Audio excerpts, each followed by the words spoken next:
श्रीमती सोनिया गांधी जी,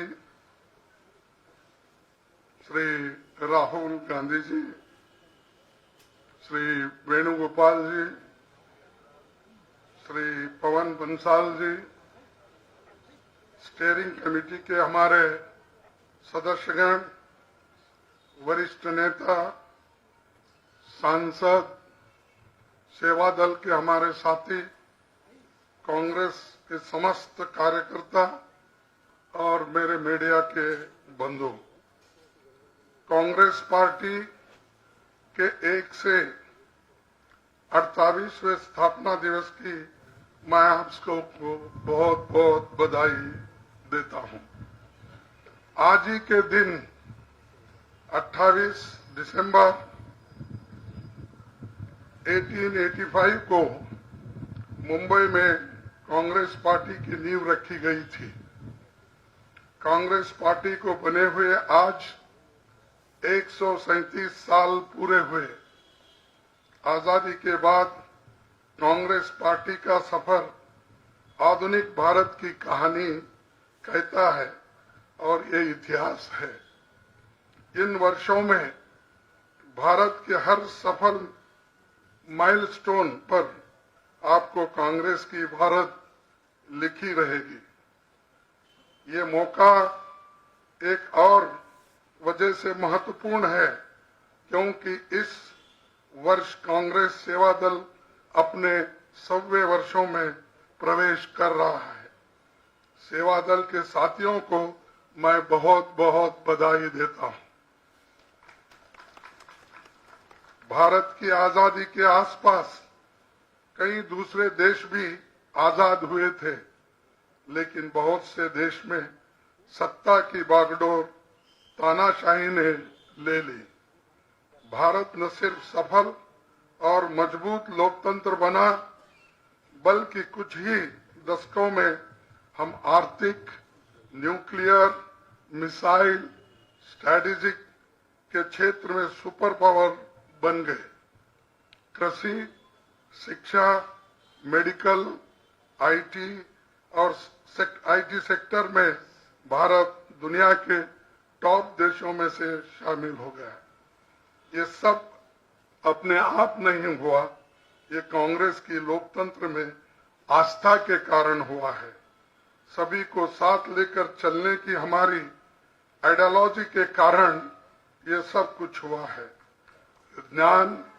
विज्ञान में हमारा विश्वास को चलते हुआ उस संविधान में पूरी आस्था की वजह से जो सबको बराबरी का अधिकार और बराबरी के मौके देने की गारंटी हमारी संविधान देती है।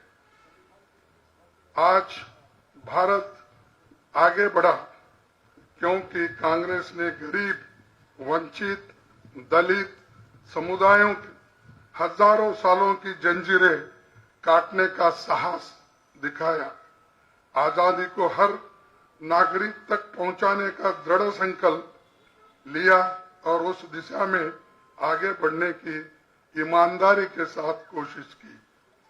गांधी जी ने राजनीति को सत्ता की परिक्रमा के रूप में नहीं देखा, बल्कि सामाजिक सुधार, छुआछूत के विरोध, आर्थिक स्वावलंबन, बराबरी के अधिकार, सांप्रदायिकता के विरोध, पुरुष प्रधान के विरोध जैसे विषयों को रोजमर्रा की राजनीति से जोड़ दिया। गांधी जी के नेतृत्व में जवाहरलाल नेहरू जी, सरदार पटेल, डॉक्टर राजेंद्र प्रसाद, मौलाना आजाद, सुभाष चंद्र बोस, कामराज जैसे नेता सामने आए। सरोजिनी नायडू, अरुणा असफ अली, राजकुमार अमृत कौर जैसी महिला नेताओं ने नाम घर घर पहुंच गए। आजादी के आंदोलन के दौरान की कांग्रेस ने कराची प्रस्ताव पास किया और संविधान की मूल आत्मा कैसी होगी ये तय कर दिया। यूं प्लानिंग कमेटी बनाकर आजाद भारत में विकास का ब्लूप्रिंट तैयार कर लिया। इसी तैयारी के कारण जब हमारा राष्ट्र स्वतंत्र हुआ तो बिखरा नहीं बल्कि मजबूती से आगे ही बढ़ता गया, सबको साथ लेकर चलता गया। भारतीय लोकतंत्र को मजबूत रखने के लिए नेहरू जी ने अपनी पहली कैबिनेट में 14 में से 5 मंत्री गैर कांग्रेसी दलों के नेता थे। ये दर्शाता है सबको लेके चलने का एक उसूल। भारत की सीमाओं की रक्षा, भारत के सामाजिक ताने बाने की रक्षा, सभी नागरिकों के अधिकारों की रक्षा, जनता के लिए शिक्षा, रोजगार और रक्षा और देश में वैज्ञानिक सोच की रक्षा, यही कांग्रेस का संकल्प है। सोनिया गांधी जी के अध्यक्ष काल में जब हमारी यूपीए की सरकार बनी थी तब RTI, RTE, food security act, NREGA, forest rights, भूमि अधिग्रहण कानून, ये सब कांग्रेस की विचारधारा की छाप जनता पे और देश पे छोड़ा है। भारत की मूल भावना पर लगातार प्रहार हो रहा है। नफरत की खाई देश भर में खोदी जा रही है। लोग महंगाई, बेरोजगारी से त्रस्त है, लेकिन सरकार को इसके बारे में कोई चिंता नहीं है। हमें कांग्रेस पार्टी को इंक्लूसिवनेस बनाने के लिए युवाओं और महिलाओं को, वंचित तबकों को, बुद्धिजीवियों को जोड़ना होगा एवं महंगाई, बेरोजगारी और नफरत के खिलाफ लड़ने के लिए अपने साथ लेकर चलना होगा। राहुल गांधी जी की भारत जोड़ो यात्रा में इसकी शुरुआत हो चुकी है। देश भर में फैल हमारे करोड़ों कार्यकर्ताओं को एक बार फिर से संजीवनी मिली है।